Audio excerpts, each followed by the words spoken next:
भगवान का बालपन आनंदित है। पूतना इत्यादि को भगवान बचपन में ही समाप्त कर देते हैं। विष लगा करके जब आती है स्तनों में, बाहर सुंदरी बनकर आती है, पर भगवान के सामने नकलीपन चलता ही नहीं है। थोड़ी देर में ही भगवान जब स्तन पान करने लगे तो इसके प्राणों का भी पान करने लगे, पर जब प्राण खींचने लगे तो घबराहट हुई इस राक्षसी को, और फिर से उसी स्वरूप में, भयंकर स्वरूप में राक्षसी बनकर प्रकट हो गई। सबने देख लिया वही स्वरूप जो पहले था। दर्शन के लिए पूतना भी आई है, लेकिन ये जहर लगा कर लाई है और बाहर से अच्छी बनकर, लेकिन दर्शन के लिए भोलेनाथ भी आए शिव जी के। शिव जी जो है, पर देखिए शिव जैसे हैं, भस्म लगाई है तो भस्म ही सही, जटाजूट है तो जटाजूट, जो है भोलेनाथ बस वैसे ही आ गए। भगवान के भक्त को वैसा ही रहना चाहिए। हमारे ब्रज में कहते हैं कि भक्त के भीतर 4 बातें नहीं होनी चाहिए: बनावट, मिलावट, दिखावट और सजावट। ये चारों चीजों से दूर भक्त रहता है। बनावटी नहीं होता, जो है सो है, भीतर जो है बाहर भी वही है, जो है सो है। ऐसे हो जाओगे ना तब अतृप्त नहीं रहोगे, अशांत नहीं रहोगे, दुखी नहीं रहोगे, चिड़चिड़ाहट और झुलझुलाहट में नहीं घूमोगे, फिर एक सम रहोगे, सम अवस्था आ जाएगी। क्योंकि कुछ बदलना ही नहीं है, कुछ बनावट रखनी ही नहीं है। फिर बात बात में सोचना नहीं पड़ेगा कि यहाँ क्या बोलूं, वहाँ क्या बोलूं, वहाँ क्या बोल के आया था, फिर सोचना नहीं पड़ेगा। फिर सदैव जब भी बोलोगे निर्द्वंद और निर्भीक होकर के बोलोगे। व्यक्ति के जीवन में 2 ही चीजें हैं जो उसको दबाती और गिराती हैं, एक डर और दूसरा लोभ, स्वार्थ। यदि व्यक्ति के जीवन में ये दोनों खत्म हो जाए, डर और स्वार्थ, लोभ, तो समझ लीजिए कि फिर कोई भी उस पर हावी नहीं हो सकता है, कोई उसको परास्त नहीं कर सकता है, कोई उसको हरा नहीं सकता है। हम सब स्वार्थी हो गए, इसलिए स्वार्थ के पीछे किसी के भी तलवे चाट लेते हैं, किसी के भी माथे अपने चरणों में रख देते हैं। कोई भी हो, नेताजी आ गए तो काम करवाने के लिए बस टेक ही देंगे पगड़ी, बिल्कुल नेताजी।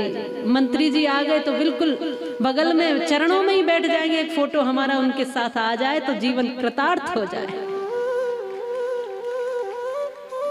बिल्कुल।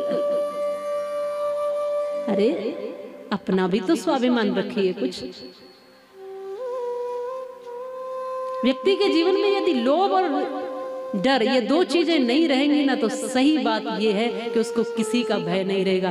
फिर व्यक्ति अहम ब्रह्मास्मि की पदवी पर कैसे पहुंचता है? सारा ब्रह्मांड तुम्हारे भीतर है। जिस दिन ये जान लोगे ना हनुमान जी की तरह, उस दिन कहीं झुकोगे नहीं। और पाप और झूठ और गलत के सामने तो बिल्कुल भी नहीं। मैं ये नहीं कहती कि कहीं झुकना नहीं है, झुकिए, लेकिन धर्म के सामने, सत्य के सामने, बड़ों के सामने, सच्चे लोगों के सामने झुकिए। झुकिए वहां जहां झुकना चाहिए, पर उतना स्वाभिमान रखिए कि हर जगह मत लेट जाइए दंडवत करने के लिए। उतना स्वाभिमान बनाकर रखिए। कृष्ण कथा यही समझाती है। कृष्ण बचपन से ही दुष्टों का दमन करते हुए आ रहे हैं और गोप ग्वालों का जूठा खा रहे हैं। गोपियों के घर जा जाके एक एक बूंद छाछ के लिए ठुमके लगा रहे हैं। कृष्ण क्या है जी समझिए। कृष्ण विराट स्वरूप है, लेकिन जब कोई सामने प्रेमी होता है तो उस प्रेमी के लिए एक एक बूंद छाछ के लिए झुक जाते हैं। कौन है कृष्ण? शेष महेश दिनेश गणेश सुरेश जाहे निरंतर गावे, जाहे अनादि अखंड अछेद अभेद सुवेद बतावे, नारद से सुख व्यास रटे पचिहारे तऊ पुनि पार न पावे, और ताहे अहिर की छोहरिया छचिया भर छाछ पे नाच नचावे। वो साधारण सी गोपियां उन भगवान को शेष महेश दिनेश सबके सब जिनकी स्तुति किया करते हैं, वो एक एक बूंद छाछ के लिए ठुमके लगवा रही हैं भगवान को। ये प्रेम की बात है। इसलिए भाव के सम्मुख झुकिए, अहंकार और अकड़ के सामने नहीं। कृष्ण की लीलाएं ब्रज में है, भगवान का बाल स्वरूप ब्रज में है, नामकरण संस्कार आदि हुआ। भगवान ने तमाम दुष्टों का दमन भी साथ साथ किया है और भक्तों का सृजन किया। गोप ग्वाल सबको आनंद दे रहे हैं, ब्रज में लीलाएं कर रहे हैं। आज भगवान थोड़ा थोड़ा चलने लगे हैं, माखन मिश्री का भोग लगाते हैं। यह लीलाएं अपने बालकों को संस्कार देने के लिए है कि भगवान माखन खा रहे हैं और तुम्हारे बाल गोपाल मोमोज खा रहे हैं, पिज्जा खा रहे हैं। तुम्हारे बाल गोपाल वो खा रहे हैं जो सुपाच्य नहीं है, और भगवान को तुम भोग लगा रहे हो कि ये तो माखन मिश्री खाएंगे। भगवान तो माखन मिश्री अब खाएंगे कि नहीं खाएंगे, पर तुम्हारे बाल गोपाल यदि खाने लग जाएं तो ये भोग जो है भगवान को ही लग गया, समझ लो। इसलिए उनका सृजन करना ही कृष्ण बाल स्वरूप का दर्शन है। अपने बाल गोपालों का ठीक ठीक सृजन कर लेना ही भगवान श्री कृष्ण की बाल लीलाओं की कथा को सुनना है। समाज के सभी बाल गोपाल व्यवस्थित हो जाएं, बचपन से ही इनको आदर्श सिखाइए। मैया यशोदा क्या सीख दे रही है माताओं? ये सीख देती हैं कि बेटा ये जितने भी घर हैं ये सब तुम्हारे अपने हैं लाला, और जहां भूख लगे वहां चले जाना, जहां मन करे उस गोपी के घर जाकर कुछ खा लेना, ये सब तेरी अपनी ही है। और हम क्या सिखाते हैं? उस घर में हमारी लड़ाई हुई है वहां मत जाना, वहां राम राम मत करना उससे बिल्कुल भी, वहां से बच के निकलना। अगर सामने से कोई बोले तो बात भी मत करना, कुछ दे तो खाना भी मत। क्या सिखा रहे हैं उस छोटे बालक को? द्वेष सिखा रहे हैं। जो प्रेम के सहारे पलना चाहिए उसमें आप द्वेष भर रहे हो। खुद के झगड़ों को बच्चों तक पहुंचा रहे हो। अरे तुम रोज सर फोड़ते रहो, लेकिन बच्चों तक ये द्वेष मत फैलाओ। बच्चों का सृजन करना ठीक ठीक से जानिए। बच्चों पर बोझ मत बनाइए, न खुद बनिए न बनाइए। सृजन करिए माताओं।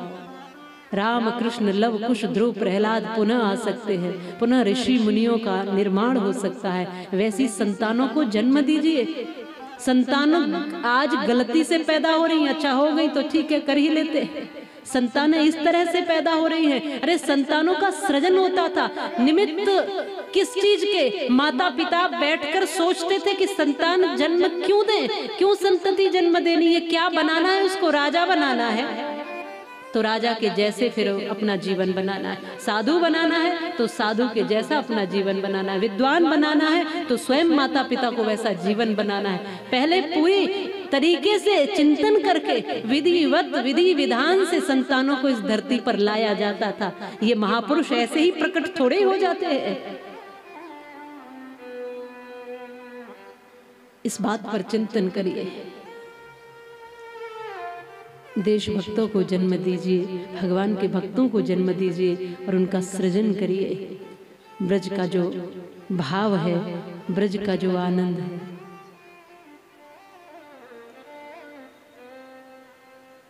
जो लीलाएं हैं, उनका दर्शन करिए। श्री कृष्ण की बांसुरी बजती है ब्रज में।